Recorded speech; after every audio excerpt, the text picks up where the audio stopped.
Hallo ihr Lieben, was geht ab? Oi meus queridos, como vocês estão? Estava conversando com um guri que estudou comigo agora, ele é mormon, ele fez um curso comigo na verdade. E ele disse, Tom, eu assumi que eu sou gay lá na igreja e fui desassociado. E eu falei, pois é, mas isso é uma violência, né? Você é assim, você nasceu assim, né? Que eles dizem que é coisa do diabo, que o demônio que incorporou, enfim. E ele falou, não aconteceu nada, eu só fui desassociado porque eu não estava cumprindo a lei da castidade, né? Não estava respeitando esse princípio. E isso se aplica a todos, gays ou não. Eu falei, correto, mas quando você vai ser absolvido então? Porque parece-me que isso é um estado permanente. E aí ele, não, já vai passar, inclusive tem vários gays com cargos na igreja. Eu falei, como é que é? Ele quer defender, impressionante como ele, mesmo diante de uma humilhação como essa, ele quer defender, a vida é dele, ele está bem, ele tem um temperamento diferente do meu, porque eu sou revoltado mesmo, não adianta. E então eu falei, muito bem, então daqui pra frente é celibato, é isso? Ele falou, vai ter que ser, mas é claro que eu vou fazer minhas coisinhas, mas não vou contar pra ninguém. Eu falei, perfeito, então viva a sua vida dupla. É interessante porque esse é um argumento muito comum, né? Você vai ouvir de mormons que a castidade é uma lei que se aplica a todos, né? E que enquanto não está casado, você adota o celibato. Então, mas isso não é celibato. Isso é abstinência sexual. Você se abstém, tá? Até casar. Agora, como o casamento gay é uma coisa não admitida pela igreja, a união, nem mesmo a união civil, né, que garante direitos, né, até mesmo direitos sucessórios, né, que eu acho que é o principal, a igreja mormon não reconhece. Então, aí sim você vai ser celibatário pro resto da vida. Se você se sente feliz assim, não, você não é carregar uma cruz, né, nas costas, a tua sexualidade é um karma que você trouxe por algum motivo, você não foi fiel na pré-existência, deve ter sido por isso. Lembra que eles disseram, que eles ensinam lá? É interessante porque tem muita coisa que a gente traz aqui que os mormons não contra-argumentam. Eles sempre vêm com aquela conversinha fiada deles, né? Comentam aqui no meu canal, a poligamia tem base bíblica no Velho Testamento. Claro, é o mesmo contexto histórico, são as mesmas, a mesma cultura, os mesmos motivos, né? Faz todo sentido isso, né? Mas enfim, deixa para eles. Quem quer acreditar nisso, que acredite. Mas nós aqui nós nos apoiamos em fatos, tá? Graças a Deus, né? Então veja só, eu acho muito complicado uma vida assim, né? A gente traz essas ideias nossas aqui, esse conteúdo para esclarecer as pessoas, mas se a pessoa está feliz onde ela está, não há nada que eu possa fazer, né? Então você vai viver uma vida celibatária, você não tem direito de gostar, você não tem direito ao prazer, porque afinal de contas o que é a vida sem prazer, meu Deus do céu? Não confunda prazer com promiscuidade e com vício. O prazer de uma boa viagem, o prazer de um bom vinho, que você mormon não sabe como é bom um bom vinho. Não sangue de boa, aquela porcaria. Tô falando de bons vinhos, né? Um bom restaurante, mas cuidado para não comer muito, porque senão você já quebra ali como é que é a palavra de sabedoria que nós vamos fazer vídeo aqui para você sobre isso. Da onde surgiu, né? Você não pode... O sexo recreativo, né, como algo apenas por prazer, também não pode. A mulher, preferencialmente no sexo, quietinha, tá, né? Bem quietinha, bem comportadinha, cuidado com as posições, não pode muita coisa, papai, mamãe, acabou, tá resolvido, papum, de preferência para parir, um filho por ano, né? E claro, tenha muito dinheiro para sustentar, porque na igreja mormon você é incentivado a ter o máximo de filhos possíveis, sobre a alegação de que o teu papel é trazer os filhos do papai do céu para cá, e que já que eles têm que vir, então é muito importante que eles sejam criados em um lar conceituado, porque ser mormon é ser feliz, não é verdade? Como diria Thomas S. Monson na campanha do ser mormon é ser feliz, só que aí o Deus mormon mudou de ideia, agora não pode mais chamar de mormon, né? Com a atual liderança, né? O Nelsinho lá não gostou, então mormon, uma hora pode chamar de mormon, outra hora não pode, né? É muito interessante, mas vamos fazer vídeo sobre isso, a natureza do Deus mormon, como ele é. Mas hoje eu prometi para vocês, nós vamos falar um pouquinho sobre um processinho que a Igreja Mormon respondeu, foi condenada a pagar. E é muito bom isso, é muito bom porque, novamente, eu insisto, a gente fala as coisas aqui, a gente prova o que eles não fazem. Eles não fazem, eles não provam absolutamente nada do que eles dizem. Não apresentam uma única prova. Por favor, apresente uma prova da autenticidade do livro dos Mormons. Só que, na verdade, isso para mim já eu nem me preocupo mais com isso, porque o profeta deles falou e eles não se deram conta do teor da frase desse profeta, né? Que ele diz assim, o livro de Mormon tem um valor não tem um valor histórico, ele tem um valor espiritual. Ou seja, ele não é autêntico, ele não é baseado em histórias reais. Só que ninguém traduziu isso, parece que os mormons não enxergam. Tudo bem também, cada um é cada um. Mas o nosso papel aqui é esse. Para vocês aí que vêm aqui no canal dizendo, toca a tua vida, vira a página, você vai viver sua vida. Meu amigo, minha vida está muito bem encaminhada e obrigado. Esse trabalho eu não faço só por mim.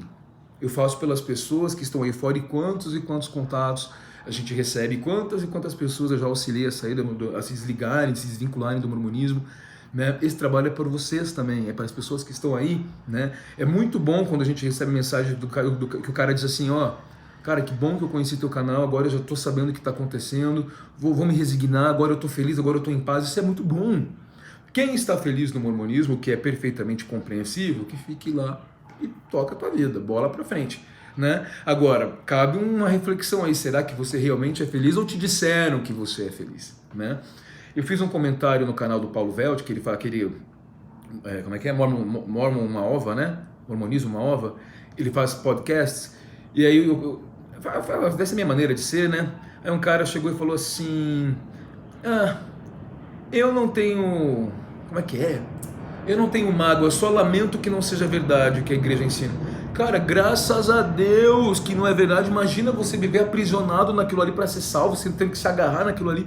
Que bom que não é. Olha aí, você pode ser livre. Claro que existem vários contingentes aí, né? A liberdade, a nossa liberdade de escolha enfrenta vários entraves, né? Inclusive Einstein, na teoria da relatividade que a gente já trouxe aqui, provou que o livre-arbítrio não existe matematicamente. Isso é coisa para gênio, né? A gente não alcança esse tipo de, né? Quem me dera, né? Mas o livre-arbítrio não existe, na verdade, segundo a teoria da relatividade. É disso que se trata a teoria da relatividade. É bárbaro, simplesmente genial aquilo ali, né? Mas enfim, cada um é cada um. Agora é claro que a gente tem uma deliberação de escolha, né? Isso é complexo, isso é filosófico, isso é científico, isso é matemático. É muito louco isso, é muito louco. Mas vamos lá, antes de eu entrar no tema de hoje, eu quero falar sobre o templo que a Igreja Mormon está construindo, exclusivo para profetas, isso, e para alta liderança, isso. Um templo avaliado em 2 milhões de dólares, algo em torno de 2, 4, 6, 8, 10 milhões de reais, tá bom? Durante o templo, o icônico templo de Salt Lake City, né, o primeiro templo mormon, acho que foi o primeiro, um dos primeiros, vamos lá, templo mormon, está sendo reformado. Então olha só o que eles anunciaram aqui. Um mini templo estará disponível aos 3 membros da primeira presidência e os 12 apóstolos. Sua localização é o 8º andar do Memorial Joseph Smith, elegante prédio centenário da Praça do Templo, no centro de Salt Lake City.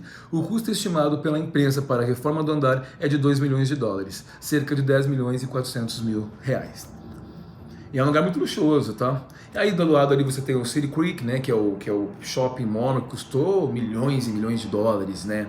Pois é, essa igreja se gaba de ter tantas propriedades, de ser tão rica e poderosa, né, de ter apenas em templos um patrimônio imobiliário de 35 bilhões de dólares, e está aumentando porque eles estão construindo mais templos. Eu me pergunto, por que Deus precisa de todo aquele luxo? Por que Deus, em sua grandiosidade, por que ele precisa de dinheiro? Por que Deus precisa disso? Por que ele precisa ser venerado, idolatrado? Ele diria, cuide, né? Cuide dos necessitados, pegue esse dinheiro, cuide dos necessitados. Ajude os necessitados. Os mormons poderiam erradicar a fome no mundo com tanto dinheiro, pelo menos durante algum tempo, claro. Eu trouxe uma vez aqui, quando a Apple atingiu o patrimônio de 100 bilhões de dólares, foi a primeira empresa a alcançar esse patrimônio, foi feito um levantamento de do que significava esse patrimônio, né? E daria para comprar não sei quantos carros de luxo, não sei quantas casas, enfim. E o cara também constatou, olha, seria possível erradicar a fome no mundo pelo período de 2 anos, com 100 bilhões de dólares. Sabemos que a seita mormon possui um fundo, tá, de 100 bilhões de dólares. Ela mesma reconheceu, mas ela disse que tá tudo certo, tudo com muita transparência. Nós vamos trazer aqui um vídeo sobre a Igreja Mormon e o crime organizado, tá tudo baseado em fatos, sem mentira nenhuma. Não é porque é óbvio que existe muita lavagem de dinheiro nisso aí. É um negócio dos deuses, não adianta. Agora, alguém comentou aqui no canal que, por exemplo, a seita das Testemunhas de Jeová possui um patrimônio de 22 bilhões de dólares. Eu acho que esse cara errou. Então, eu acho que a seita das Testemunhas de Jeová deve ter mais que isso. Porque não é possível. Os Mormons tendo o único fundo deles de investimento são 100 bilhões, eles devem ter vários fundos, mas eles devem ter dinheiro escondido. Nem eles devem saber quanto dinheiro eles têm, porque é muita coisa. É muita coisa. Terras, imóveis, aplicações, enfim, é muita coisa, né? Eu acredito que esse dado esteja errado. Vocês aí, se souberem, né? Porque realmente são duas seitas mais ou menos do mesmo tamanho, né? Talvez, eu não sei, enfim, é complicado, mas é engraçado. Então deixa eu colocar isso aqui para vocês verem, né? É você que está financiando isso aqui, um templo exclusivo para a tua liderança, mas eles precisam, porque eles falam com Deus, não é verdade, né? Falam diretamente com Deus, face a face, enfim. Cada um. Pois é, mas por que Deus não passou para esse profeta a vacina para curar? Porque agora vocês viram que ele tomou a vacina agora, né? Aí mostra ele tomando a vacina com 90 e poucos anos de idade, que bonitinho. Vocês não estão imunes a nada, né? Vocês são tão sujeitos quanto eu, né? Que sou uma pessoa comum e não sou dono de verdade nenhuma, graças a Deus. Como é bom não ser dono da verdade, poder tomar minhas próprias decisões e cometer meus erros e meus acertos sem precisar agradecer ou prestar contas a ninguém. E isso para mim é ser livre. Planos para o mini-templo destinado aos 15 líderes máximos da Igreja de Jesus Cristo dos Santos dos Últimos Dias, ou seja, os Mormons, antecederam o fechamento temporário do templo de Salt Lake City. A reforma do andar foi noticiada pelo jornal The Salt Lake Tribune. A reportagem obteve documentos que a igreja dera entrada na prefeitura da capital no final de 2018 e início de 2019, registrando a reforma do andar para ocupação das autoridades gerais. Em 7 de janeiro de 2021, a prefeitura editou um certificado de ocupação, aparentemente marcando o dia a partir do qual o andar estaria pronto para ser usado. Tradicionalmente, a primeira presidência e os 12 apóstolos têm reuniões todas as quintas-feiras, quando partilham do sacramento e realizam a verdadeira ordem de oração. Aqui fala dos rituais que eles fazem, né? Vamos ver se tem mais alguma coisinha legal aqui. Aí fala que o templo de Salt Lake foi fechado e estará pronto em 2024. Certo. Aí fala um pouquinho da história, que o templo foi construído em 1911, né? E na época era o Hotel Utah e hoje o Memorial Joseph Smith é uma das atrações principais da Praça do Templo, abrigando exposições sobre a Igreja Sud. Muito bem, então vocês já sabem. Agora vamos falar o que eu quero falar hoje. Tá? Isso é muito bom, isso é muito bom. Lembra que quando a gente fala aqui da questão do dízimo, eu tenho um vídeo sobre isso, eu acho isso um dos maiores cânceres da organização Mormon, porque realmente as pessoas sacrificam para pagar esse dízimo obrigatório para ter bênçãos, né? E eu já contei essa historinha para vocês, que eu li em um manual que eu não lembro qual, mas isso me fixou muito, porque era muito a minha realidade. Assim, era uma mãe solteira que... Claro que essa historinha pode ser invenção deles, né? Porque eles criam muita historinha. E um líder se aproximou dela e disse: você não precisa pagar o dízimo, porque você não tem condições, né? Você é sozinha e tal. E ela falou assim: mas o senhor vai me negar a bênção? Eu pago porque eu quero a bênção. Ou seja, você está barganhando com Deus, né?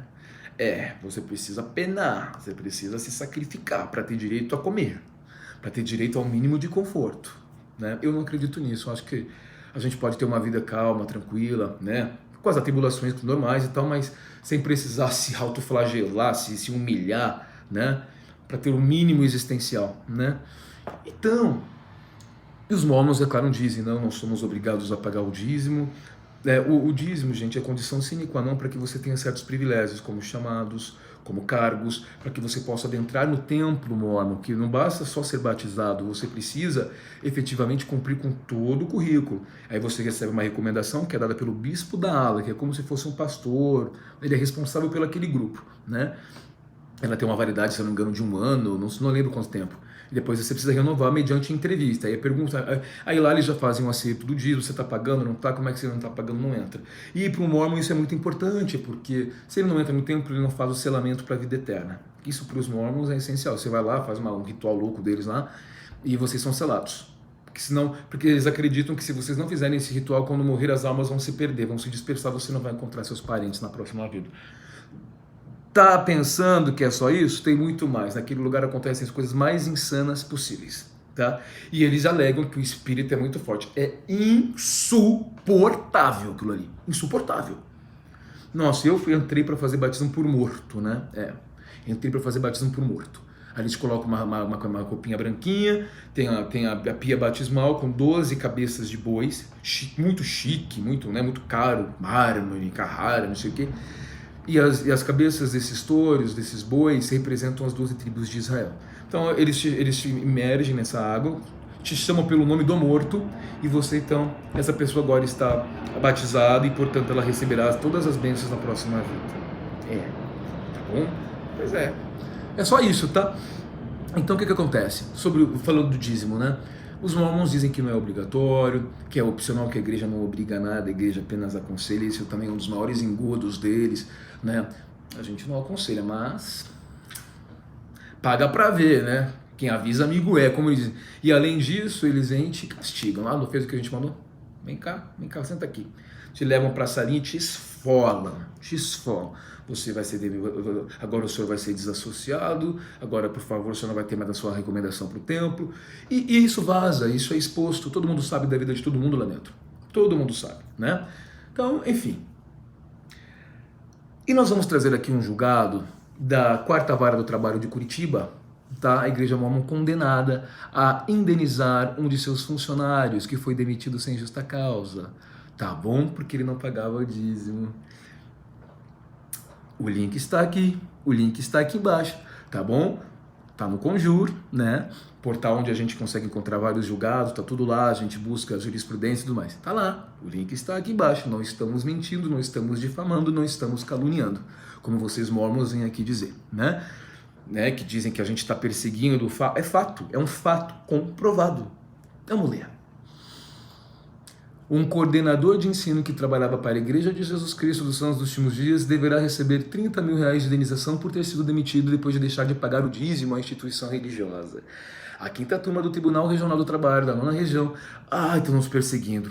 Estamos sendo perseguidos pela justiça brasileira. Olha o complexo de perseguição que vocês têm, né? Impressionante. Vocês são sempre vitimizados, sempre vilipendiados, aviltados. Que coisa louca, né? Pois é, mas lei é lei, né, colega? E vão ter que pagar. Aliás, já pagaram.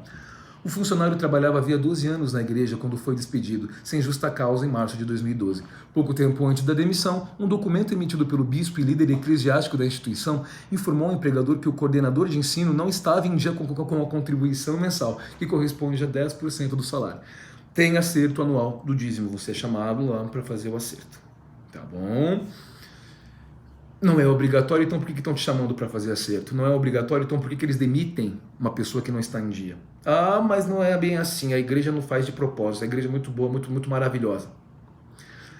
10% do salário bruto, a incidência do tributo aqui, né? O fato gerador do tributo aqui é auferir renda. Ele incide aonde? Quando ele deve ser pago? No momento em que você aufere a renda.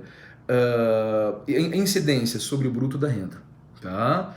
A igreja também havia constatado que enquanto pagava o dízimo, o empregado foi promovido e recebeu um acréscimo dos rendimentos, mas não aumentou o valor da doação. Com o contrato rescindido, o profissional ajuizou a ação alegando ter sido vítima de discriminação e pedindo ressarcimento pelos danos morais. Esse cara é inteligente, já percebi que ele... E eu acho que ele já estava esperando essa repercussão. Porque imagina se as pessoas seguissem na mesma seara, né? Nós teríamos muito mais julgados nesse sentido. Isso aqui é jurisprudência, isso aqui está ótimo.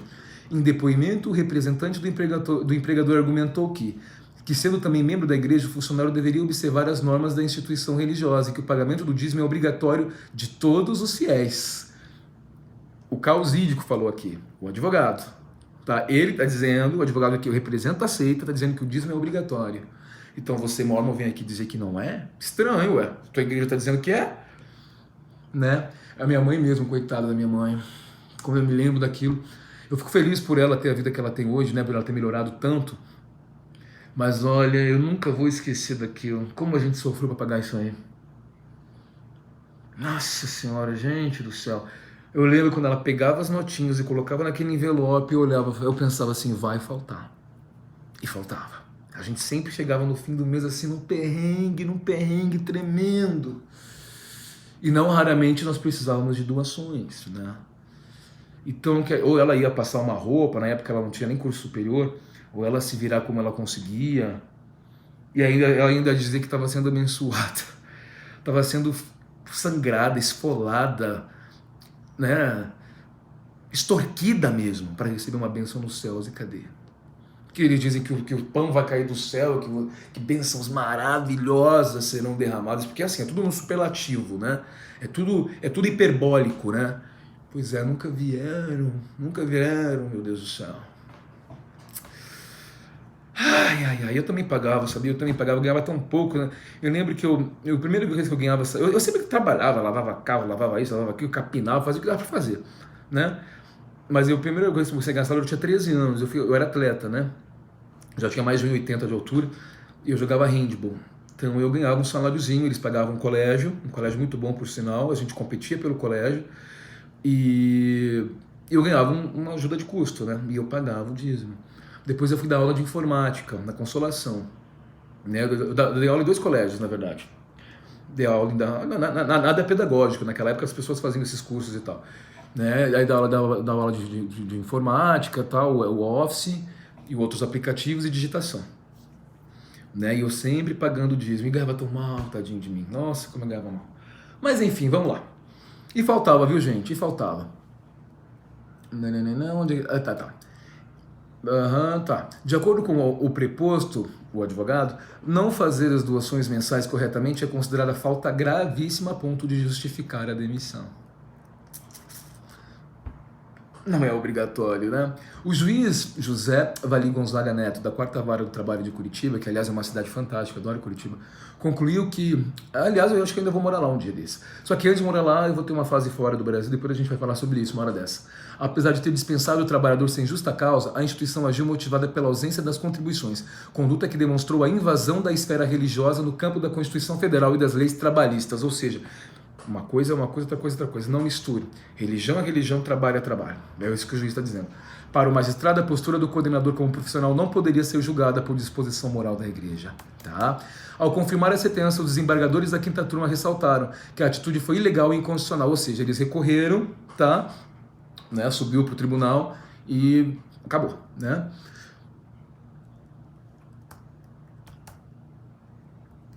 Aqui, aliás, aqui foi a 2ª instância, eles podem recorrer. Mas provavelmente eles perderam. Ao confirmar a sentença, os desembargadores da 5ª turma ressaltaram que a atitude foi ilegal e inconstitucional. O empregador não pode impor condições que, direta ou indiretamente, afetem o princípio da intangibilidade salarial ou imponham qualquer hipótese de redução salarial, de menos de 10%, no caso, como requisito de manutenção do emprego. Você não pode estabelecer, olha, para você manter seu emprego aqui, você tem que pagar esses 10% que tem a ver com a religião, né? Porque você é membro da igreja. Não, aqui é trabalho. Eu estou trabalhando na empresa da igreja. Aqui é trabalho. Se eu não pago, é problema meu. Eu acho que a punição aí para ele seria assim, você não pode entrar no templo, né? Você não vai poder estar esse chamado. Agora, você exonerar a pessoa sumariamente, né? Claro que é ilegal. Como requisito de manutenção do emprego, diante do disposto também na Constituição Federal, artigo 7º, inciso 6. Certo. E é isso. E é isso. Então, quer dizer, é obrigatório ou não é? O julgado está aqui. Eu vou trazer mais julgados, calma. Então, a igreja mormon foi condenada a indenizar esse funcionário. O dízimo resta pela decisão da igreja como obrigatório, sim, não é aconselhado. É mandamento, tá? É 10% daquilo que você tem. Eles faturam 7 bilhões de dólares ou mais, 7 ou 8 bilhões de dólares por ano só em dízimos. É muito dinheiro, tá? E daí eles constroem templos, shopping centers. Aliás, eles anunciaram 3 shopping centers aqui para América Latina, tá? E aí as pessoas continuam na mais extrema miséria, mas eles dizem que eles ajudam e resolvem todo mundo, tá tudo muito bem, mas não é verdade.